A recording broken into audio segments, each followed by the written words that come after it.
This is the DRF Players Podcast. Hello and welcome to the DRF Players Podcast, a special edition of the DRF Players Podcast. History will record it as Show 284, the November 10th, 2017 edition. I'm your host, Peter Thomas Fornatal, back with you in the Brooklyn bunker on this Friday, joined as ever by, and I'm going to say it this week, JK. I don't usually say it, but I'm going to say it this week because we're going to be talking about it so much. Former NHC Tour champion, Jonathan Kinchin. JK, what's up? Oh, what is going on? This is a perfect opportunity, a perfect time for my voice to be completely destroyed from Breeders' Cup festivities. So you have to deal with my scratchy annoyance of a voice, but better than nothing, I guess. I'm still a little sore from rooting in Gunrunner, perhaps not as sore as some of the folks we'll be talking about at some stage during this show. Okay, I'm just going to warn some listeners right now, and I've had people tell me, like, Pete, I love the show, but I glaze over a bit when you guys talk about handicapping contests. It's not a large number of listeners who say that, but you know who you are. That listener, you might just want to go, check out Slate's The Gist or S-Town or something else in your podcast feed, because Final Furlong podcast, another good one, because the next hour, little less than an hour that we're going to be here today, we're going to be talking entirely about this year's Breeders' Cup betting challenge and several different aspects of this tournament that made it one, in some ways, unlike any other. In others, like some other things that have happened in the past. But we're going to chop it all up. For those who don't know what I'm talking about, terrific article up on DRF.com by Matt Hegarty. Get a little background. If you're listening live, you're out of luck. But if you're checking out this as a podcast later, you can do that thing we do on this show sometime where we pause the show, go read it, and then come back. Okay, I'll wait.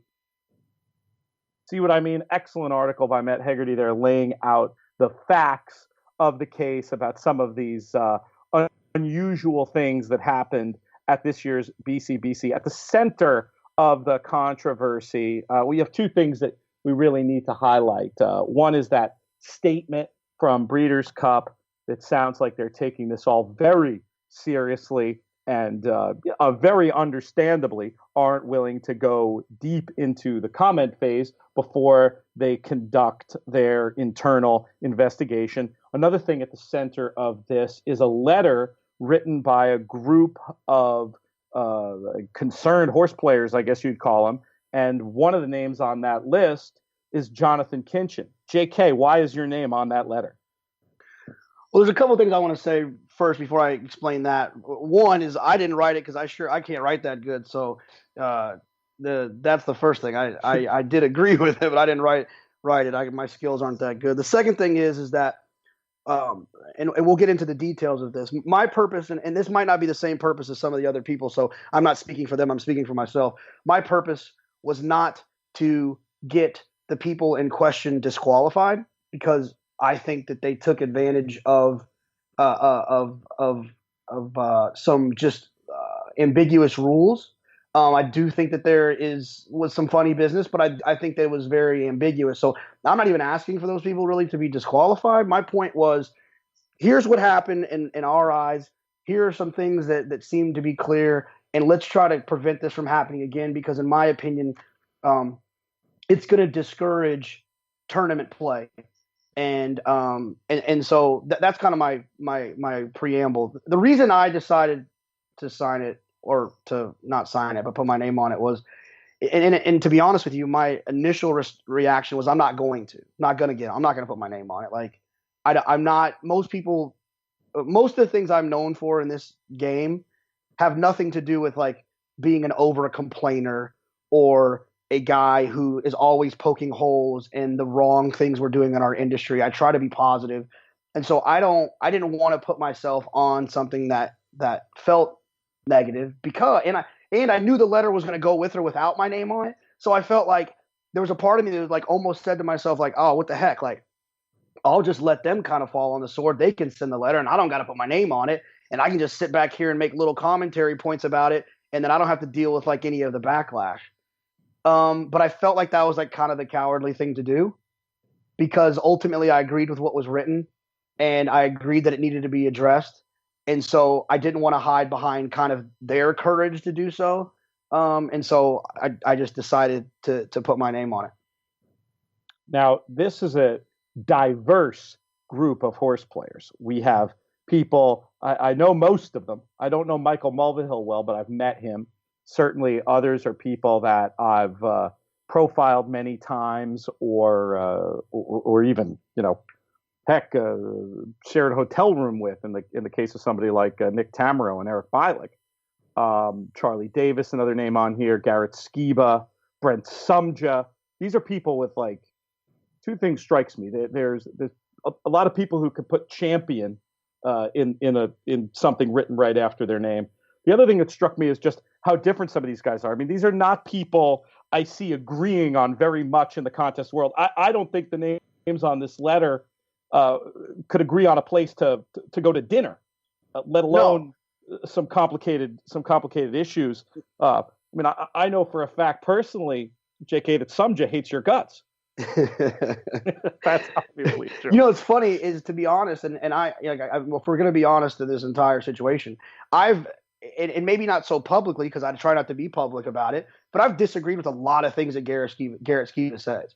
I've disagreed and had like a little Twitter bat with Charlie Davis before about some of the ways that like I feel like they approach certain situations, but we do agree upon the idea that this is a situation that needs to be addressed. And another important point about it is just so, not to go into too much detail, but the behind the scenes of this thing, this was not like blasted out to 500 people and asked people to participate. It was like kept into a very small situation because we didn't think we thought it would undermine the Breeders' Cup process of trying to work through it if it just kind of was like loosely thrown all over the place, like some type of petition where we're dying to get signatures. The meat of the letter kind of explains what needs to be explained. We needed to kind of validate it with the idea that certain people, other than one or two guys, believed that it was an issue. And so we did it. And like, look, there's a lot of people that didn't sign it that agreed. They just didn't want to deal with it from a political standpoint of like, having to deal with the stuff that we have to deal with. Not that it's like crazy, but just having to like answer questions and stuff. So it's a tricky business. And it's certainly, I think it's worth taking a step back here. And I'll just ask you to say and we'll get into a little bit of the brass tacks here, but generally speaking, what do you think though? Do you think there was something like different about this tournament than about your typical live bankroll event? Well, I think that the thing that's different about this one is that this was probably the richest tournament that we've seen, right? For live bankroll, yes, $1 million purse. In addition to the $1 million purse, another thing, where big, more money, more problems. You had 12 entries in this thing going for an extra $1 million. So when you've got that much money on the line, it does make one wonder if that isn't part of the problem. Yeah, absolutely. And excuse me, so I think that those were the things that might have been a little bit different about it. The other thing about the Breeders' Cup betting challenge that's different than other situations is the magnitude of the pools can allow people to do things they couldn't do on a Saturday at Santa Anita or a Saturday at Gulfstream or a Saturday at Keeneland.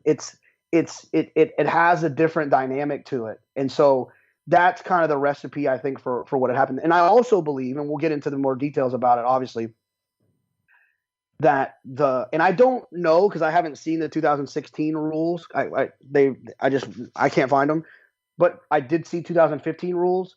There was a rule change from 2015 to 2017 that I think also had a big part in one aspect of the kind of complaint that we talked about. So I think those are kind of the perfect storms that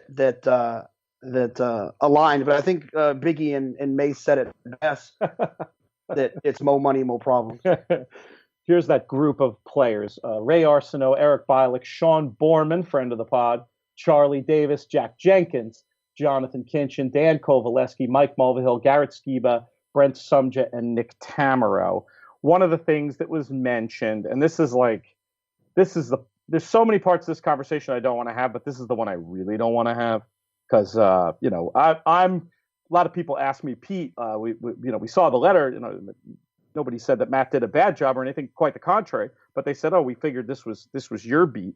Early on in this, it was decided that I wasn't the right guy to go with this as a news story because I'm friends with literally everyone. That's what I said on the show here the other day when I said I didn't want to talk about it yet. And one of the people that I've been friends with for a long time, my book, The Winning Contest Player, wouldn't be, and I hate to give a plug, but I kind of have to say the name. The Winning Contest Player wouldn't be the book it turned out to be without the contributions of Eric Moomey. When I was working on that book, I even played partners in tournaments with Eric when I was sort of cutting my teeth and learning. I just thought he had such a unique approach and was very willing to talk. And I think he's, to this day, one of the stars of that book. Now, we don't know what happened yet, so I'm only going to talk in hypothetical terms. Eventually, I would assume from the Breeders' Cup statement, everything will be looked at and we're going to know exactly what happened. But if it's true, as has been asserted, that Eric played with a partner, and there are many witnesses that say they were playing as partners, and if in a certain race on day one, the partner played two entries with different interests, and he in his own name played two entries with different interests, that, in other words, like you have, say, four entries go into a contest with between 7,000 and 9,000. And after that race, three of those entries are zero and one is on the order of 50,000. If that's true, and if the plays show that, that's a problem that is, explicitly covered in the rules about collusion amongst horse players. Again, we don't know that happened. People can speculate all they want, but until we see the plays and hear what Breeders' Cup has to say, that'll be the final judgment. But it did make me think of something. The reason I'm a little nervous about it is it did make me think of something Eric told me that ended up in the Winning Contest Player, and it was about the Players' Challenge in South Dakota in 2012. And I'll just read the quote. I had three entries, and the first race had a field of 6 horses. So what I did on the very first race of the day is I picked 3 different horses and bet $2,500 on each of them. Then I took my own money, meaning in cash, and bet on horses 4, 5, and 6 in correct proportions. This is the Dutching we talked about so much on the show in various contexts. There wasn't much money in the pool when I made these bets, so the odds went down until I made all my bets, and then the odds normalized. No matter what happened, I wasn't going to go home a loser after one race. Either one of my 3 contest plays would win, and I'd be in good shape in the contest, or one of my cash bets would win, and I'd at least get my money back. As you know, JK, as a player who Dutches, certain races lend themselves to it more than others, and a race such as the Juvenile Turf with a 9-2 favorite would be a perfect example for something like this to happen. So it doesn't look good. It's all going to be audited, and we'll find out what happened. But if it comes to light, in fact, that's what happened here, JK, I mean, does the Breeders' Cup have any choice of how to handle it? Yeah, I mean, like I said, I'm not even really calling for anyone to get disqualified. I just think that it needs to be addressed that it's a problem, and there needs to be, and the report of the letter was there's evidence of it potentially being a problem. And so, Breeders' Cup, here's the problem. If you have questions, ask us. Here's how we think it happened, and let's try to find a way to make sure it doesn't happen again. I think that obviously throughout this conversation we'll get in depth of because I think a lot of people don't understand, at least from Twitter and like other conversations I've had.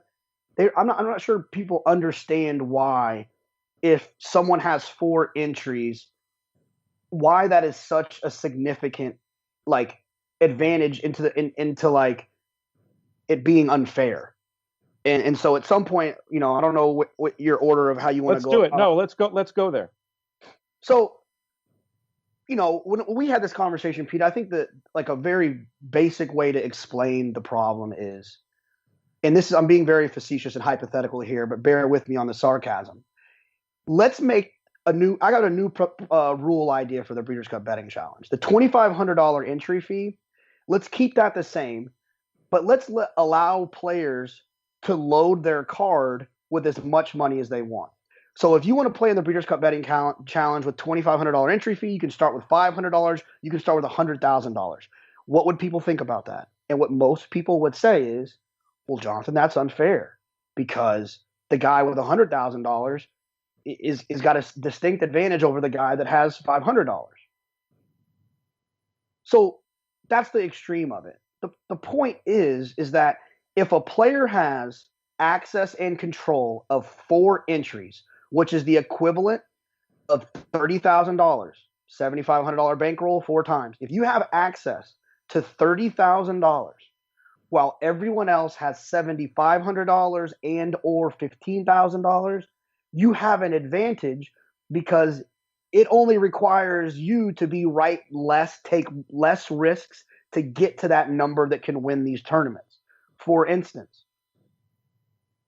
when we talk about Dutching the field, like you mentioned that Eric mentioned in your book, it's possible that in a race, you can take your $30,000 of money that's split between 4 entries, and you can bet every horse in the race, so you cannot lose.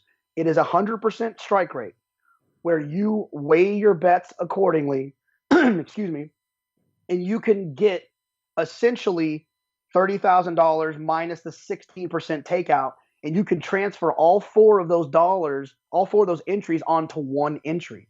Now you're sitting with $50,000 or $30,000, $50,000 in the case that we're talking about with the 4 entries on Friday. So here's the problem with that for a lot of reasons. One is, if you've ever sat in a tournament room, guys say, "Oh, dang, did you see the leaders at $50,000?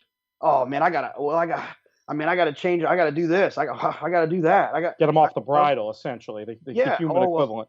Yeah, well, I was gonna bet $1,000 on Forever Unbridled, but geez, that's not going to be enough. Maybe I need to bet a $2,000 exacta with Forever Unbridled and Stellar Wind, or whatever." And so you're essentially, not only are you affecting gameplay by colluding with 2 different players, because you can only have 2 entries as one human being.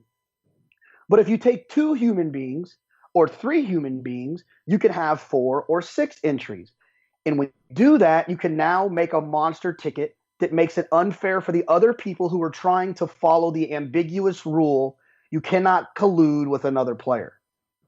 And so that is why allowing a situation where one person is driving the ship, or one decision, not even have to be one person, it can be one decision, is driving the ship of more than the 2 allotted entries per person. It's a problem because, here's the other example, right? Is if you can combine 6 entries and have one monster entry at $60,000, you could essentially bet an even money shot at some point over the next 2 days with $60,000 and have $120,000, and that would have won you, I think, maybe 4 or 5 Breeders' Cup betting challenges over time.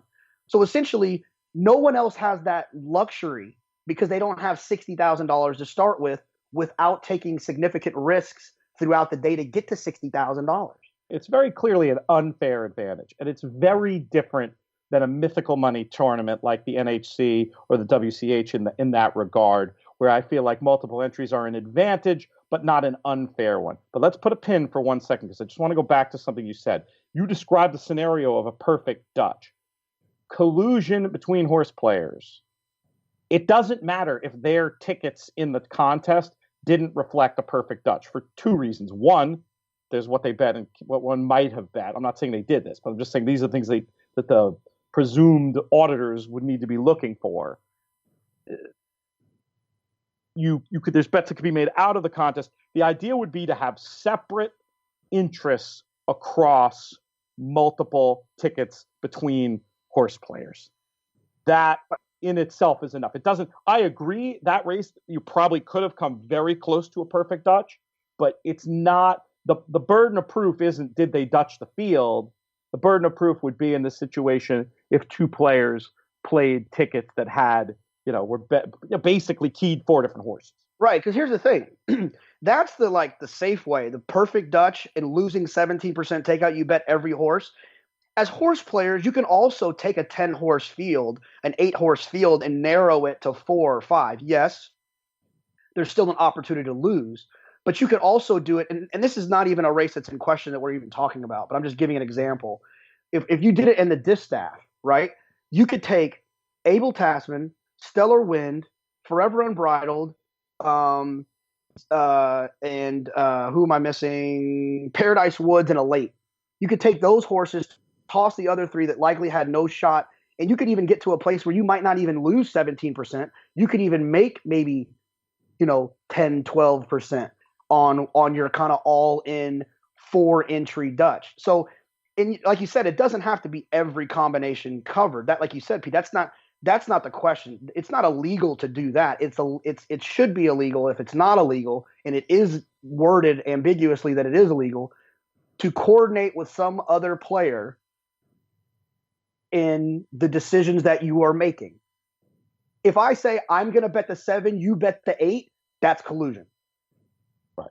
And if the interests across different entries, and I do not think it's a coincidence that two of the two instances we're talking about in the show today were associated with $1 million bonus.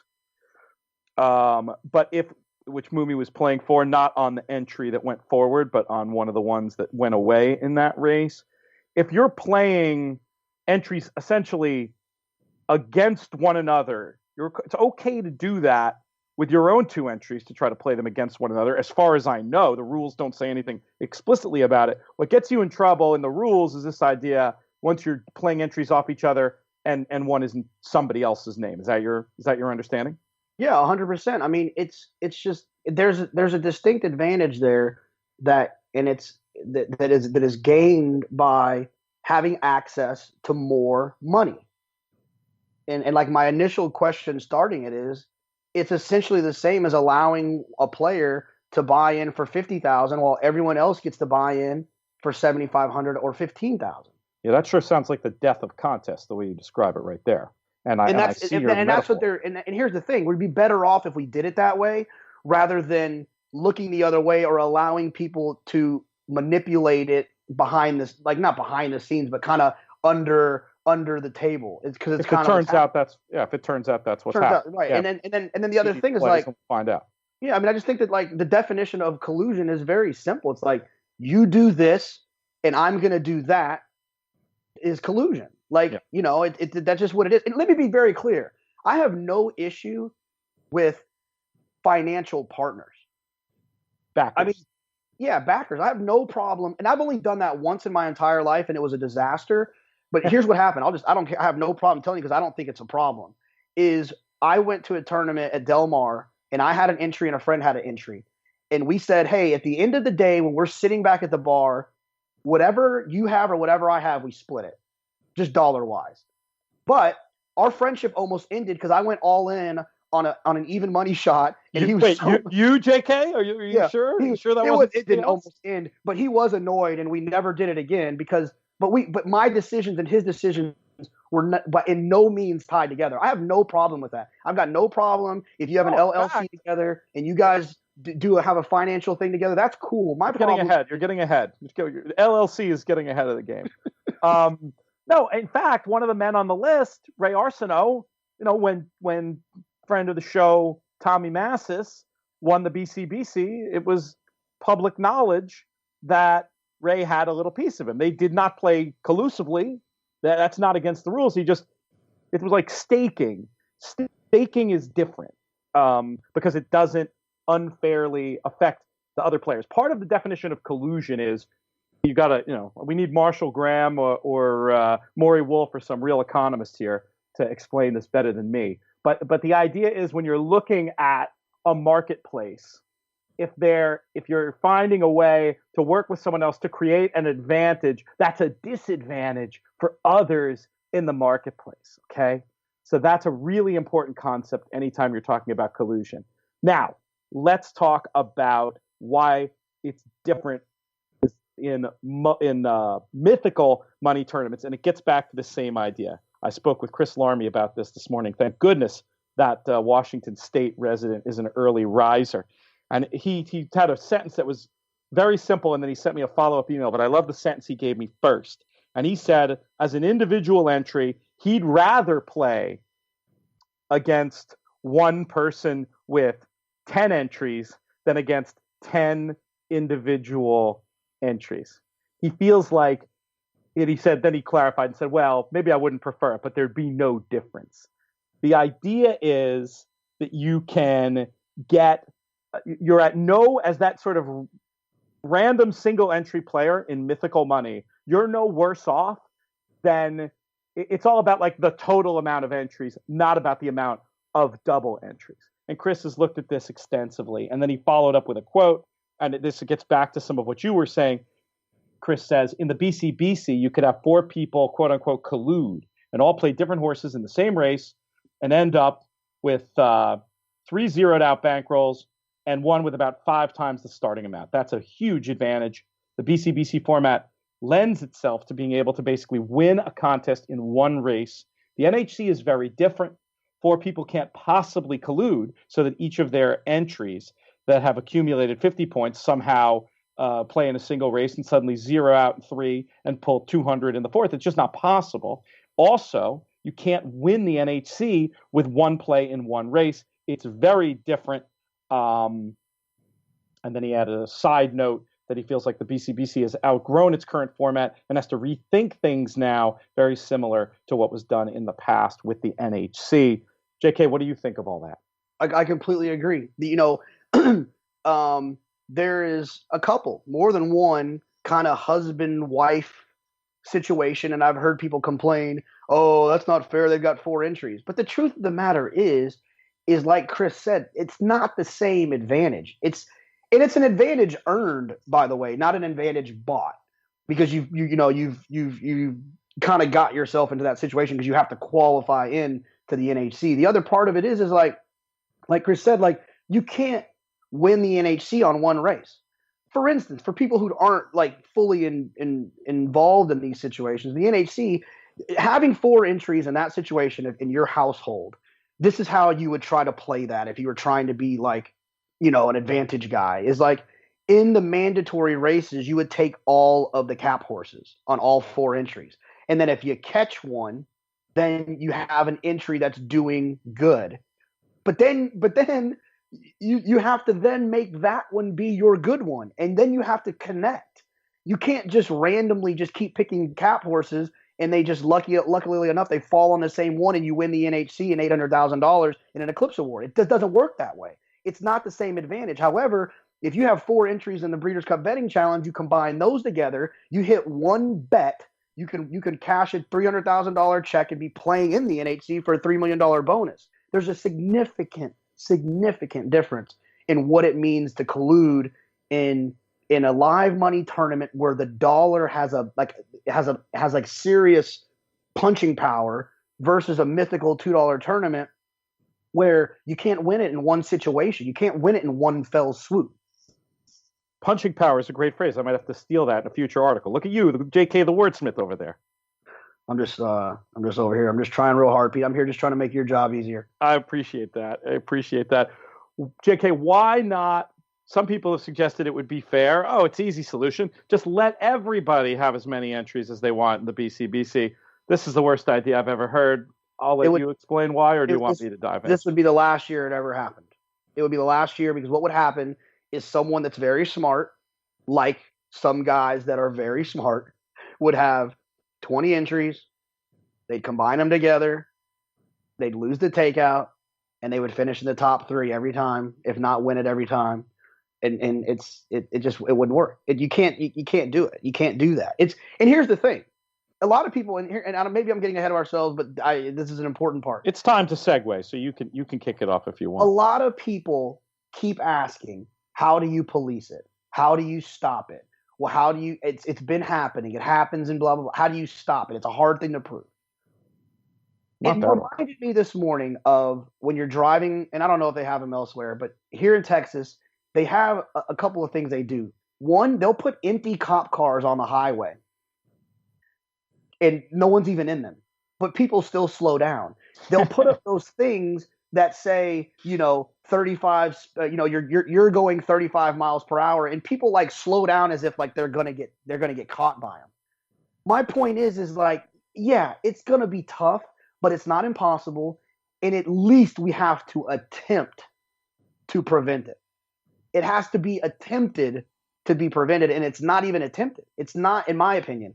It's not. No, it's clearly not. I've never seen a tournament go official faster in my life, and we've already talked about all this stuff. You gotta put up a at least a fight. If you want to look at the medication and racing thing, it's like you can't just say, oh, they're going to cheat, so we're not going to test anymore. You have to test and make your tests more stringent and make people and have the punishment for failing a test be significant enough that people will just say, you know what, I'm not dealing with this. It's the same thing. More trouble than it's worth. I saw Brent Sumter talk about the World Bass Championships. Like, those guys have to take lie detector tests to say whether or not they had the fish in the cooler or not, or whether or not they really caught it. I mean, I know that seems a little bit silly, and I can't really imagine me going in there after 7 champagnes and hitting the classic Exacta for $127,000 and getting strapped up for a lie detector test. But that doesn't sound silly to me, to be honest with you. If this is the alternative, that doesn't sound silly to me. You have to put forth effort into enforcing the rule. Exit interviews to players who zero out. I mean, let me tell you, I've been covering this for 4 years, and beards are easy to spot.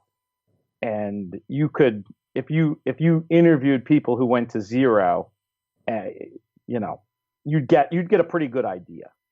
Let's get back to these ideas about enforcement and whether or not it's even possible. Let's wrap with that. Let's segue to the tournament winner, Nissan Gabe, and his partner in the LLC, and well-known playing partner. These guys are friends of mine, Kevin McFarland.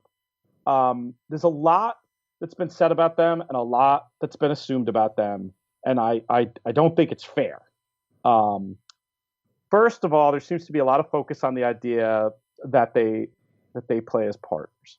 Now, if they played as partners in the BCBC, and Kevin had 2 entries and Nissan had 2 entries, and they played them collusively, like one off the other, like we said, that'd be a problem. But here we have guys who are playing, yes, to the letter of the rule, collusion among horse players. Maybe that doesn't look so good. But to me, since they have 2 entries total in a tournament where you're allowed 2 entries, like, I don't have a problem with it. Like, I'd have a problem with it if they hit it. But I mean, these guys I know they're friends with people at Breeders' Cup, and they've been playing in the tournament, I think, pretty much since the beginning. This arrangement had to be rubber stamped by the Breeders' Cup. We've seen some unusual things in the past. When we had Christian Helmers with us at EquestriCon over the summer, I actually asked him the question, should there be 1 entry? And he was like, no, because then some guy will just put his mother in it, which, of course, is something that Christian did a few years ago. But what my understanding is that these plays have always been vetted, and that the Georgia Helmers entry and the Christian Helmers entry years ago, when there was 1 entry each, that somebody at Breeders' Cup looked at that closely, saw they weren't played collusively. I would think they're looking for the same kinds of things, and if the people who run the tournament are telling you can do it, I don't see how you can say that's cheating. Any dissenting comment from you, JK, before I get on to the next thing I want to say about this? No. Dissenting, you can underline too. Yeah, no, I agree with that. I mean, and let me be very clear about something. There was a I think Kevin said, sore losers. Look, I was going to ask you about that later. I am one of the least sore losers that there is because I lose all the time and I take it like a champ. I have no problem losing. I've got no, and in fact, I told those guys congratulations when I saw them because it's a great feat. It's a great feat to win that tournament. I think I think they're super smart guys. They're really good horse players, and I, excuse me, I just feel like, there's parts of it that need to just be rearranged. All right, let's get on to the fact that I see what happened here. I agree, they are great horse players. But what I see happen here was less, and they won't like me saying this, but in this instance, I do feel like it was less a triumph of horse playing and more a brilliant advantage play.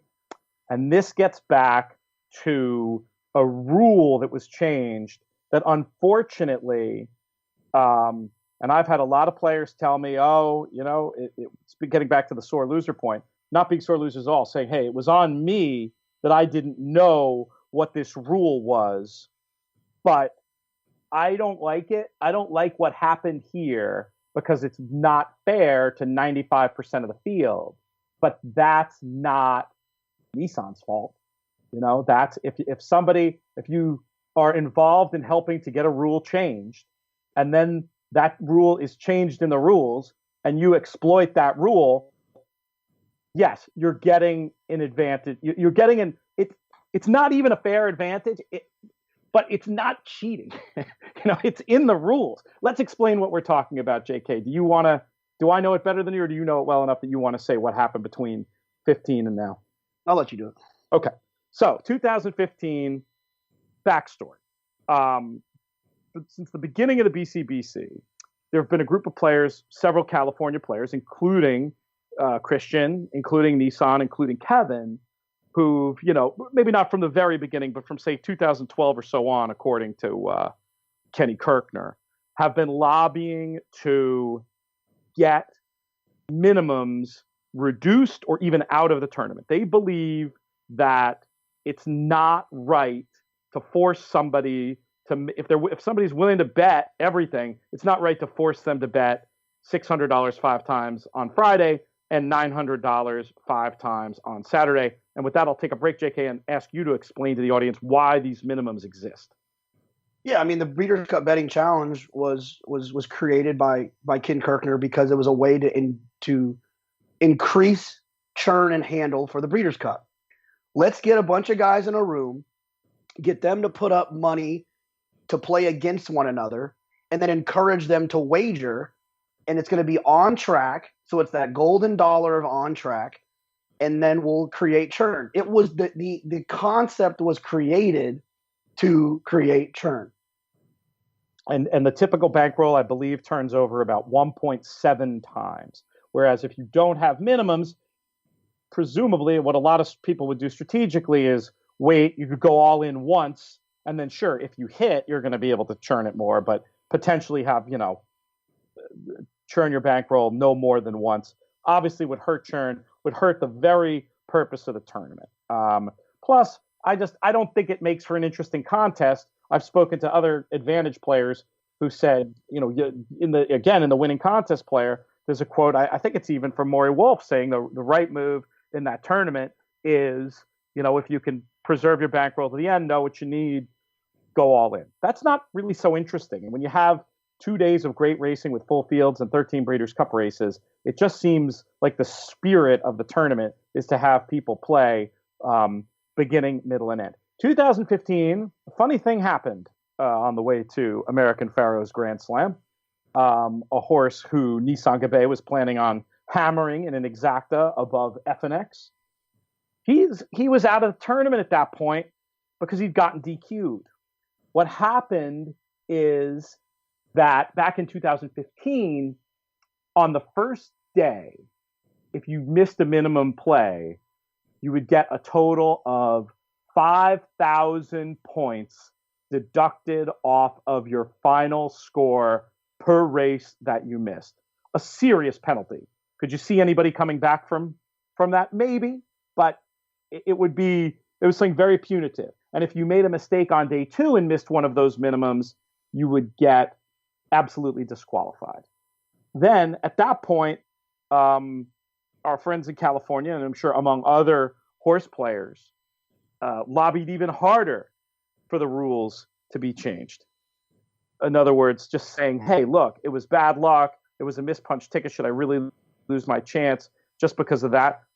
My answer would have been yes. I mean, I feel like you have to have that rule in place, but it's not their fault that Ken Kirkner was no longer consulting for the Breeders' Cup at that point, and they were able to, I don't know exactly how it happened. I haven't gotten the answer yet, but they, among other players, lobbied, obviously, and that rule was changed, and boy, was it ever changed, JK.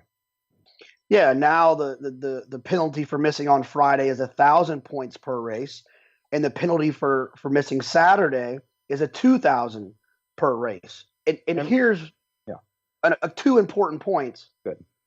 One being, this is a big reason why I'm not like waving the disqualify flag, because it's just a bad rule that shouldn't have been in place in the first place, and it was our job as players to identify that rule and get it addressed. So let me say that part first. The second thing is that another thing about the rule that is extremely troublesome is it results in leaderboard deception. And what I mean by that is that if you don't make a wager, you start with $7,500. And if you do not make a wager on Friday, when you go to bed at night and when you wake up Saturday morning, the leaderboard will say that you have $2,500, but your betting card has $7,500 on it. And that's a huge problem. And that's a problem that I think is one of the reasons that this rule needs to be looked at.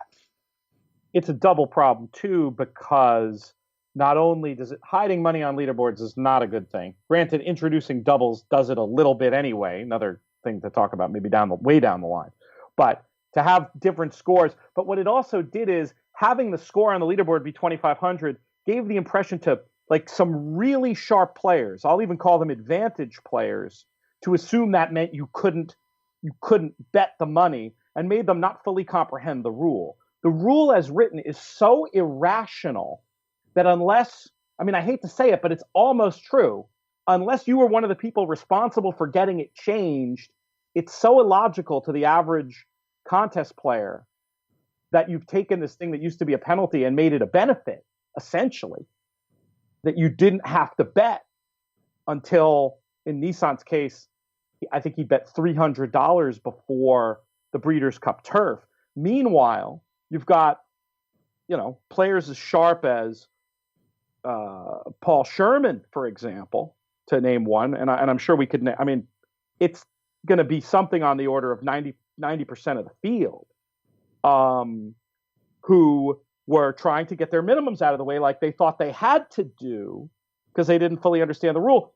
And then, they're shooting themselves in the foot, betting on, pick an odds-on favorite to show who ran out Breeders' Cup weekend. You can see you have people playing two different games. And I'm sympathetic to the idea. And again, I would never call it cheating because it's in the rules. But when you have rules written that 90% of the field can't or doesn't understand, that is a major problem. That is sticking it to the little guy, and that is something that has to change. I mean, there's so many guys that are overwhelmed by the experience. I was overwhelmed the first time I participated in 2014, and there's so many guys that furiously write down how much they bet, how many minimums has this been.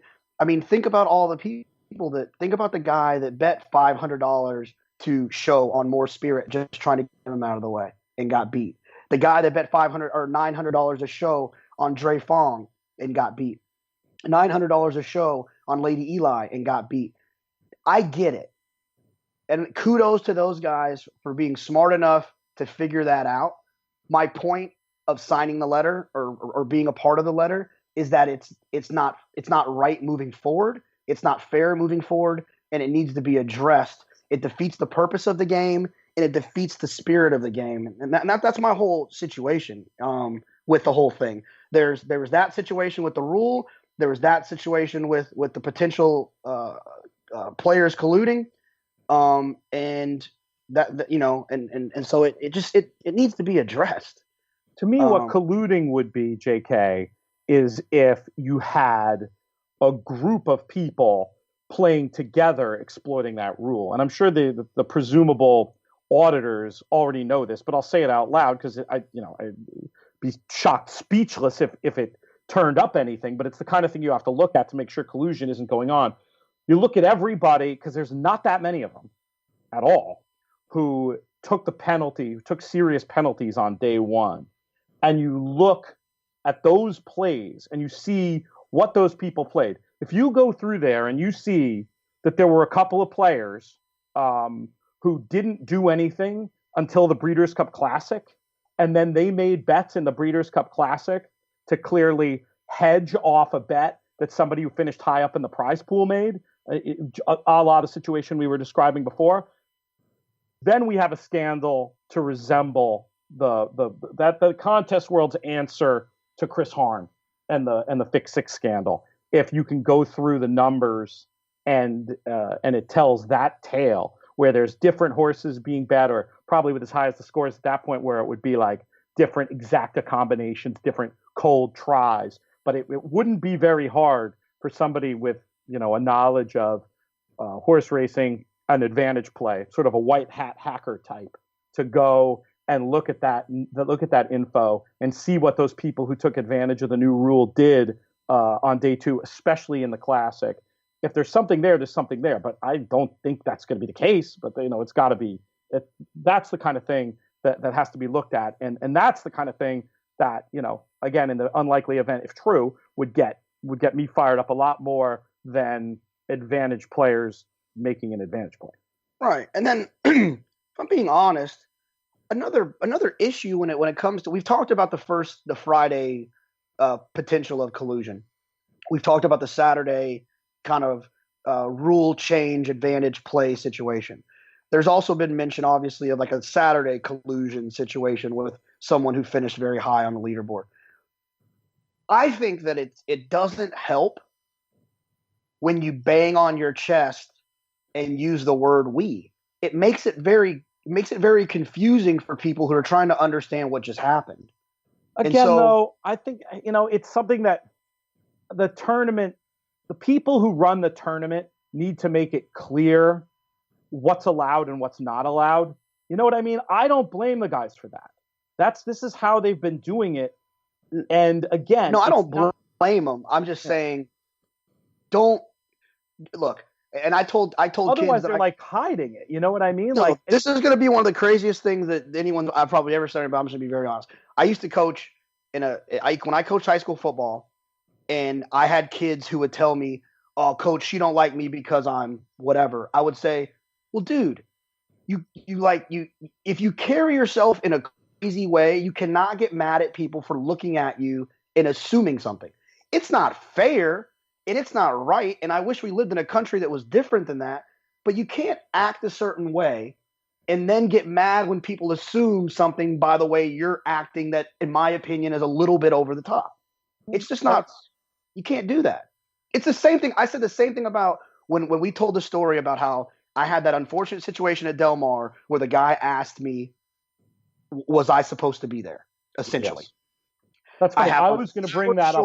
I was going to bring that same example up later, but for another reason. We'll get there. Flower shorts, a T-shirt at a party where people had on suits and ties, and I have a sleeve tattoo. Like, I don't think it's fair, and I think it's kind of ironic that but at the same time, I can't be like overly flustered by that. Those are choices that I've made. And so that's my whole point about the why are burying the lead. You're kind of burying the lead of that Del Mar story, but that's for another show. 3 things I want to touch on. I think we're good because we got about 10 minutes. One, the truth.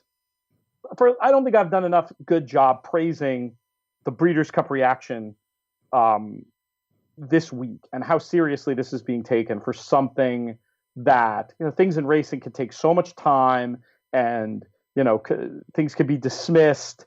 They're taking this really, really seriously, and I love that, and I appreciate that, and I think hopefully it'll be what ultimately saves this tournament. One thing, just a message I think that I'd like to get to those folks though, and somebody else started as a hashtag, and I kind of love it. Hashtag publish plays. We need complete. I want to talk about for a few minutes here some things that are going to save, hopefully, this tournament, and more transparency. And if we can see all the plays of the people who took the penalty on day one, on day two, that hopefully it was just a bunch of people who had similar ideas and read the rule right, and they're uncoordinated, and bada boom, bada bing. But we'll know that when we see that. We'll know that when we see the plays for the race on day one. Hashtag publish plays. Random point I wanted to make before, and this is just from feedback I've gotten on Twitter and just in my box. How many names were on that letter, JK? About 10? I think are you muted? Something like something like I didn't. Something like that. It would have been, if they'd had time to go around and solicit it, I think it would have been 200. It might have been more.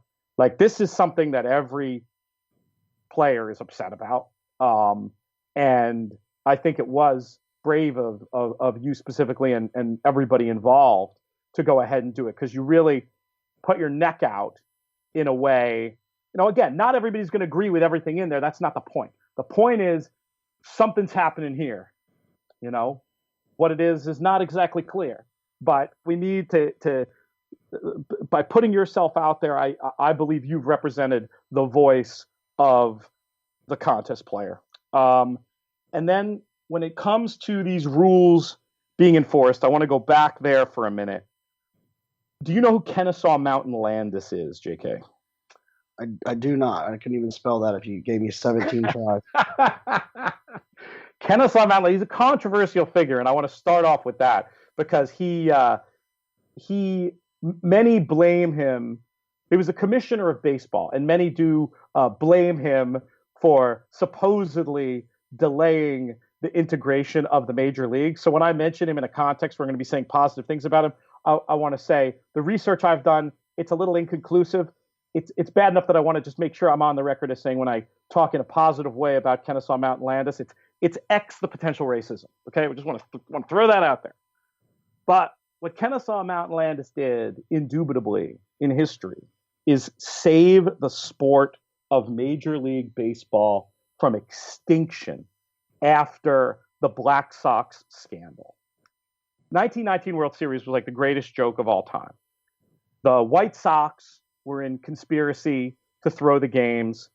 It got to the point where during the series, the Reds, who they were playing, started throwing games too to make the series go longer so the gate receipts would be more because they realized what was going on. Absolute joke. The term cesspool comes to mind. Lots of gambling scandals, and the public confidence in baseball was at an all-time low. Make the steroid scandal look like the pine tar incident for how much trouble baseball was in. And they brought in this guy, this like tough jurist who did not take nonsense. And if anything, he was over harsh with people he knew to be involved in collusive activity. Even the guy in the White Sox, Buck Weaver, who clearly had the least to do about this, like sat in a meeting, heard about it, but ended up not taking the money. Like, he got banned for life. And this was, even though these guys were acquitted by a jury, granted the trial was fairly shady, but even though they were acquitted, he never let them back in baseball. And it was a message sent.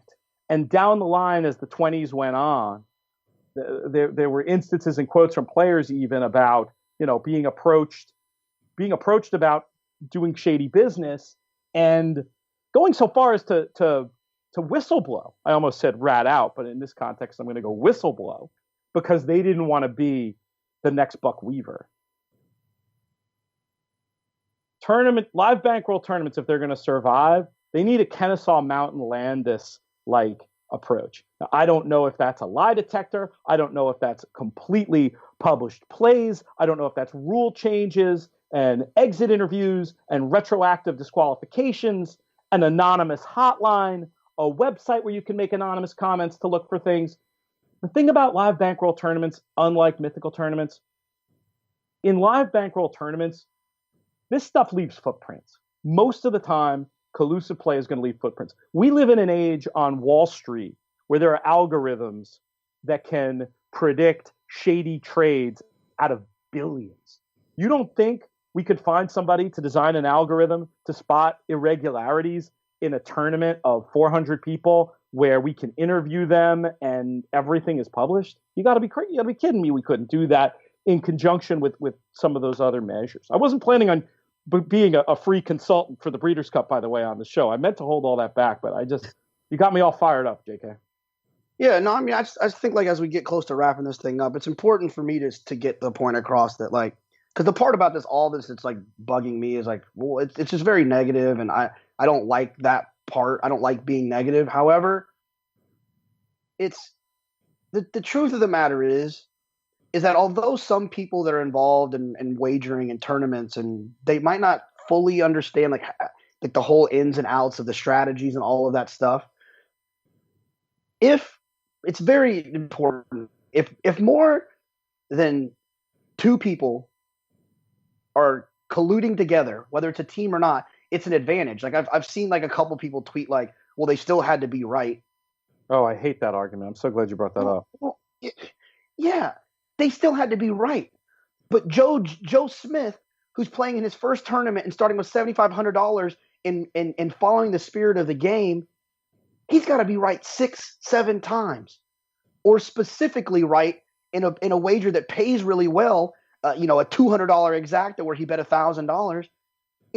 He has to be right more than a guy or guys who combine 6 entries together and start with $50,000 when he's starting with so much less.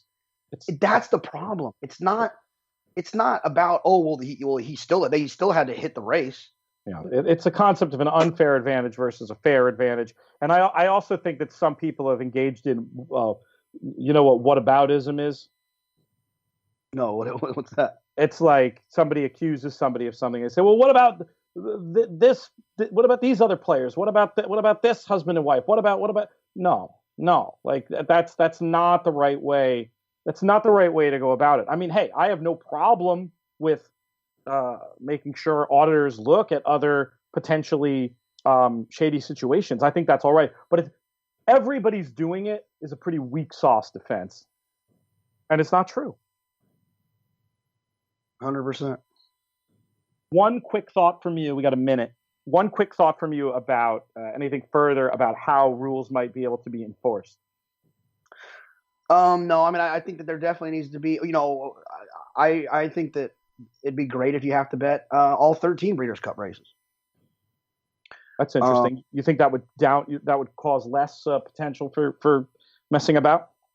No, I mean, it's like you said, it's a hard thing to solve, but I think that putting the cop car in the middle of the median, putting up the you're going 74 miles per hour thing, I think that those things are helpful. You have to have an appearance that you're going to try to stop this stuff. Having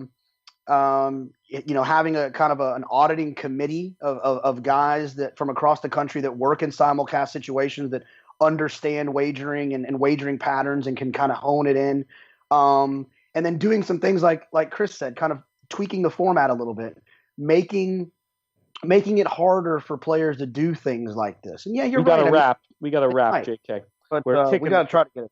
We're going to kick to Matt Bernier. We have time to talk about this later. Once again, I think the key to unwrapping this whole thing, #publish plays. Let's get the information out there. Let's restore confidence in this format. Let's not see it go the way of the dodo. Thanks for joining us. Special edition of the DRF Players Podcast. I'm Peter Thomas Fornatal. He's Jonathan Kinchin. We'll be back on Tuesday. May you win all your photos.